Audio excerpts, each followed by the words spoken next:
Fala galera, como é que vocês estão? Da última vez que eu fiz um vídeo parecido com esse aqui, vocês gostaram bastante, então eu tô trazendo mais um vídeo respondendo a dúvida de vocês, então eu queria aproveitar para falar que se você quiser sua dúvida respondida no próximo vídeo, deixa aqui nos comentários o que você quer saber. Qualquer dúvida relacionada a investimentos, economia, sobre dinheiro, tudo que você quiser, deixa aí nos comentários que eu vou selecionar as melhores perguntas para responder no próximo vídeo como esse, beleza? Vamos começar respondendo a dúvida da galera então, né? Primeira dúvida que eu separei aqui pra gente falar é a do Roniel Lúcio. Boa noite, uma pergunta. O meu porquinho não tem FGC, certo? Então ele não é tão seguro. Na verdade, o meu porquinho do Banco Inter é um investimento que você coloca o seu dinheiro e ele está sendo investido na prática num CDB ou numa LCI. E tanto o CDB quanto a LCI tem a garantia do Fundo Garantidor de Crédito até R$250 mil por banco e por CPF. Então se você tiver até R$250 mil investidos no Banco Inter, em títulos de emissão do Banco Inter, não apenas os títulos que o banco distribui, né? Por quê? Como assim? Tem título que o Banco Inter emite, você compra um CDB, por exemplo, lá no meu porquinho, enfim, você está emprestando seu dinheiro para o Inter, mas na hora que você entra lá na plataforma de investimentos do Inter e você compra um CDB de outro banco, o Inter está só distribuindo. O banco que você está comprando que está pegando esse dinheiro e aí o risco é desse outro banco. Se o Inter quebrar, esse dinheiro continua seguro naquele outro banco. Então, o que está garantido ali é R$250 mil por CPF, no caso no seu CPF, e por instituição financeira. Então, dos títulos de emissão do Banco Inter, você tem essa garantia até R$250 mil. Então, sim, o meu porquinho é seguro porque tem essa garantia do FGC. Próxima pergunta. Sabe dizer quanto rende 100 mil no porquinho do Inter? Bom, vamos fazer algumas projeções. De acordo com esse print que está passando aí na tela para vocês, a gente vê que o contrato futuro do DI até janeiro do ano que vem está em 10% ao ano. Ou seja, o mercado está precificando que a taxa de juros, o CDI, vai estar em média 10% ao ano até a data do vencimento. Então, vamos gravar a tela aqui do meu computador para a gente fazer algumas projeções. Bom, a Selic Over anual, que seria o CDI, né? O mercado está precificando que vai ficar em 10,04%. E um CDB de 100% do CDI, como o caso do meu porquinho, a gente está investindo 100 mil.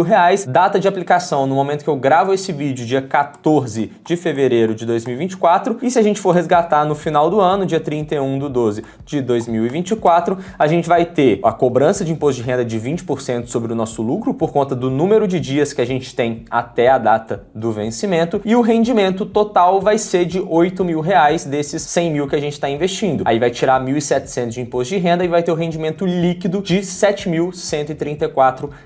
Só que tem um detalhe. Você está considerando uma Selic Over anual nesse cálculo de 10% ao ano, que é o que o mercado está precificando para o CDI dos próximos meses. A gente não sabe se isso vai se concretizar. Pode ser que seja esse cenário, pode ser que o CDI médio até lá seja menor do que esse e pode ser, inclusive, que seja maior. A gente não tem como saber, justamente por ser um título pós-fixado. Mas a gente pode fazer algumas projeções só para você ter uma ideia de quanto que vai ser esse rendimento. Se você quiser baixar essa planilha aqui, essa é uma aba bônus dessa planilha que eu tenho de construção de patrimônio, que você fala aqui quanto você vai investir mensalmente, por exemplo, qual que é a taxa de juros anual dos seus investimentos e ela te fala quanto tempo você demora para atingir o seu objetivo. Por exemplo, R$1 milhão aqui vai demorar 26 anos nessas condições. E aí tem várias abas dentro dessa planilha. Se você quiser baixar e ter acesso a todas elas, é só você clicar no primeiro link que está aqui na descrição, que é o pack de planilhas, vai ter lá o checkout, você faz a sua aquisição, você vai receber lá no seu e-mail o acesso à área de membros para você baixar essa planilha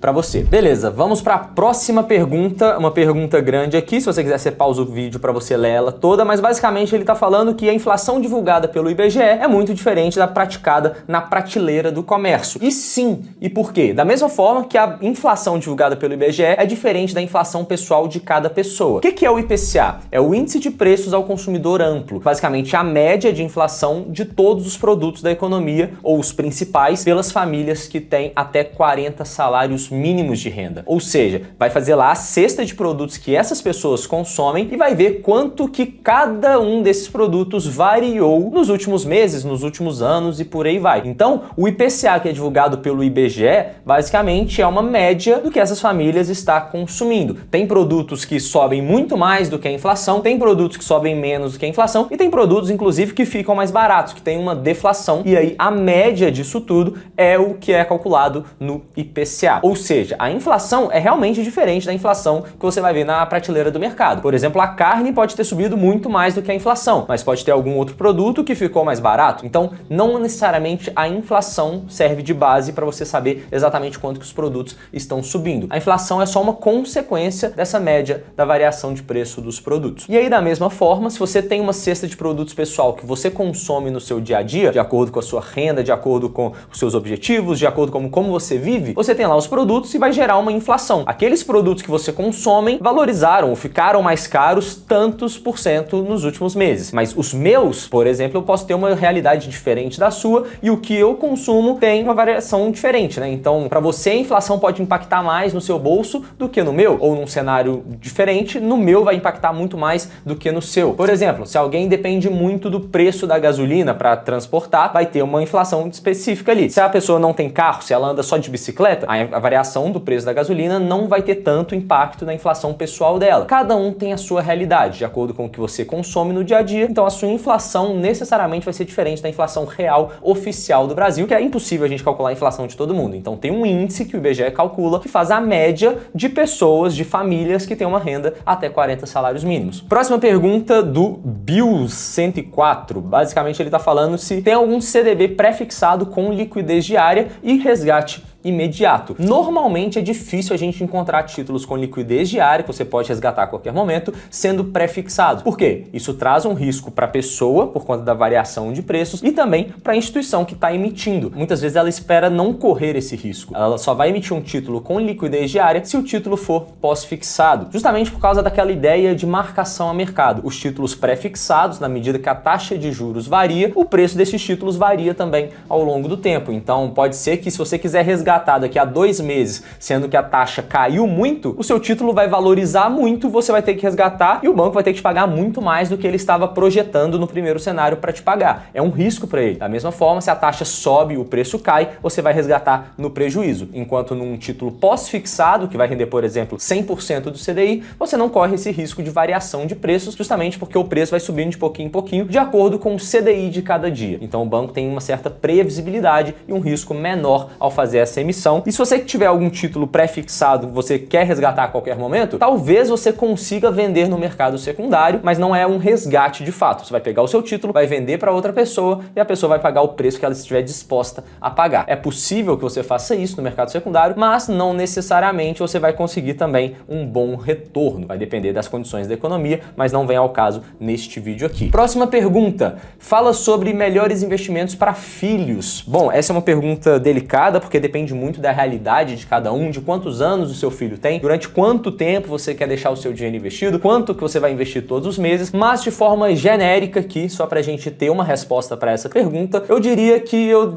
dividiria em 2 partes os nossos investimentos, né? Na parte de renda fixa, e lembrando que pensando nos filhos, eu tô pensando que seu filho é bem novo, por exemplo, acabou de nascer, tem poucos anos, e vai ficar o dinheiro investido até os 18 dele, por exemplo, para pagar uma faculdade, alguma coisa assim. Então, pensando no longo prazo, você teria opções de renda fixa e renda variável. Na renda fixa, eu colocaria de forma super segura, não tem por que complicar, coloca lá no Tesouro IPCA, para você, ao longo do tempo, ter essa correção pela inflação e ter um ganho real, ter a garantia que o seu dinheiro vai valorizar ao longo do tempo. Lembrando que o IPCA varia da inflação de cada pessoa, mas pelo menos é melhor do que nada. Tem a inflação, seu título vai valorizar mais do que a inflação, então você tem esse ganho real. Tudo isso com a maior segurança possível, que é a garantia do Tesouro Nacional, e lembrando que você coloque num título que vai ter o vencimento antes do momento que você precisa daquele dinheiro, justamente para você não correr o risco de variação de preço, de marcação a mercado no momento que você resgatar. E quando a gente estiver falando de renda variável, você pode colocar, por exemplo, em ações, mas eu não recomendo que você coloque em uma carteira de ações, principalmente se você não for uma pessoa que acompanha muito o mercado e não quer ter esse trabalho. O que você pode fazer? Colocar em ETFs, colocar em um índice que vai replicar a média do mercado, como por exemplo o BOVA11, que vai replicar a média das ações aqui no Brasil, e o IVVB11, que vai replicar a média das 500 maiores empresas do mundo que são negociadas lá nos Estados Unidos. Então você com 2 ativos que custam ali aproximadamente 100, 200 reais, você já consegue se expor a essas ações de uma maneira muito diversificada, com baixo custo e baixo investimento inicial. O custo é a taxa de administração que você paga e o investimento é o preço de cada cota desse ETF. Então, pensando no longo prazo, não tem por que complicar. Define quantos % de acordo com o seu perfil, de acordo com o seu apetite a risco, quanto você vai colocar em cada classe de ativo. risco. Ah, não quero correr risco nenhum? Coloca tudo no Tesouro IPCA para não ter dor de cabeça. Se você quer correr um pouco mais de risco para aumentar o potencial de rentabilidade, coloca um pouco em ETFs aqui no Brasil e ETFs lá nos Estados Unidos também para garantir essa diversificação, uma segurança adicional para não correr o risco específico de alguma ação em específico, e você vai rebalanceando isso ao longo do tempo de acordo com os novos aportes, beleza? Próxima pergunta: posso realizar depósitos mês atrás mês em um CDB ou uma vez só? Bom, você pode fazer investimentos mensais em qualquer título que você quiser, você pode investir num CDB todos os meses, mas você não vai investir no mesmo CDB exatamente que você fez o primeiro investimento, porque cada investimento que você faz é um contrato diferente. Então você investe num CDB, você está emprestando seu dinheiro para o banco e tem um contrato ali. No próximo mês, você quer fazer um novo investimento, você não pode colocar naquele mesmo contrato. Por mais que seja o mesmo CDB do mesmo banco, que tenha a mesma rentabilidade e, por exemplo, 2 anos de prazo de vencimento, aquele ali é um novo CDB, é um novo contrato. Na prática, não muda nada, é como se você estivesse colocando no mesmo título. A única coisa que vai mudar é o vencimento de cada um. Cada vencimento, por exemplo, um título de 2 anos, o primeiro vai vencer 2 anos depois daquele primeiro investimento. Passou um mês se você fez o investimento, na hora que o primeiro vencer, vai passar um mês e o segundo vai vencer também, dado que os dois tenham 2 anos de vencimento. Então cada um vai ter o seu prazo de vencimento, mas na prática não muda nada você investir R$100 em um título e R$100 em outro e eles renderem 10% cada um, porque na prática 10% de R$100 no primeiro caso é R$10, então esse aqui vai estar rendendo 10 e esse aqui outro também vai estar rendendo 10. Ou seja, se você tivesse colocado 200 em um e ele está rendendo 10% sobre 200, está rendendo 20. Ou seja, 10 mais 10 é 20 e no outro caso também estaria rendendo 20. Em termos de rentabilidade não muda absolutamente nada, não tem por que se preocupar, mas na prática o que está acontecendo é que cada aporte é um título diferente. Próxima pergunta: sou servidora, na verdade não é uma pergunta, né? Sou servidora pública, mas fiz uma previdência privada pelo Banco do Brasil. Obrigado pela informação. Bom, eu não acho que faz muito sentido a gente fazer previdência privada pelos bancos tradicionais. Por quê?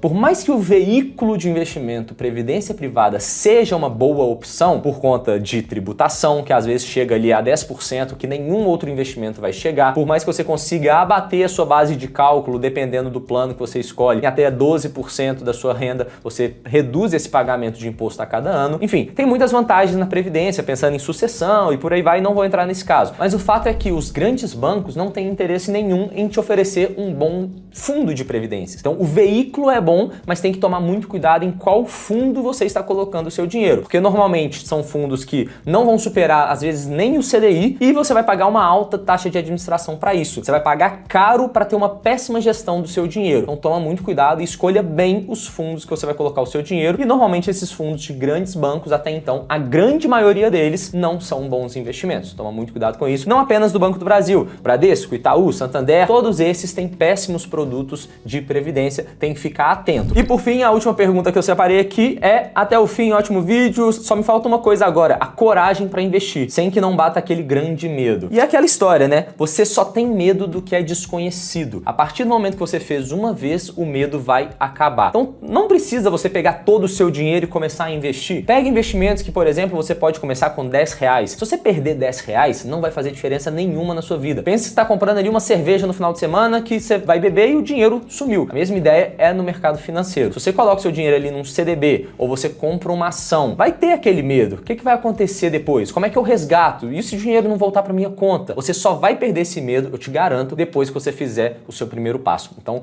tome a sua atitude e faça o seu investimento. Lembrando que com o menor valor possível que você conseguir, só para você entender todo o processo. Ah, beleza, eu comprei essa ação assim, passou um certo tempo, ela valorizou, desvalorizou. Se eu quiser resgatar, o que eu faço? Ah, entendi, resgatou, o dinheiro caiu na minha conta. Olha, parece que não é tão medroso assim. E o melhor de tudo, se você puder ter alguma ajuda em relação a isso, seria o melhor cenário, porque isso encurta o seu tempo, diminui a chance de você errar e você vai aprendendo com o erro dos outros. Se você já tem um caminho certinho, olha, você vai fazer isso, depois isso, para você ter os melhores resultados, seria o melhor dos mundos. Então você pode escolher se você quer aprender na marra com seus próprios erros e ver na prática como é que você faz, ou se você quer seguir um caminho de alguém que já seguiu esse caminho, já é certificado, já entende sobre tudo que você tem que fazer e já pode te dar o passo a passo do que fazer. Se você for essa pessoa que você quer entender melhor sobre como fazer cada um dos investimentos, como montar sua carteira de investimentos, quais são os melhores investimentos em cada cenário, como que você investe, como que você resgata, é só você clicar aqui no primeiro link da descrição no MPI, que é o meu primeiro investimento, é o meu curso completo para você que é iniciante, quer dar o seu primeiro passo, ou se você já investe e quer aprofundar os seus conhecimentos também, ele também serve para você. Espero que esse vídeo tenha te ajudado. Lembra de conferir aqui o MPI na descrição e deixar sua pergunta nos comentários. No próximo vídeo, quem sabe, eu não respondo a sua também. Tamo junto e até a próxima.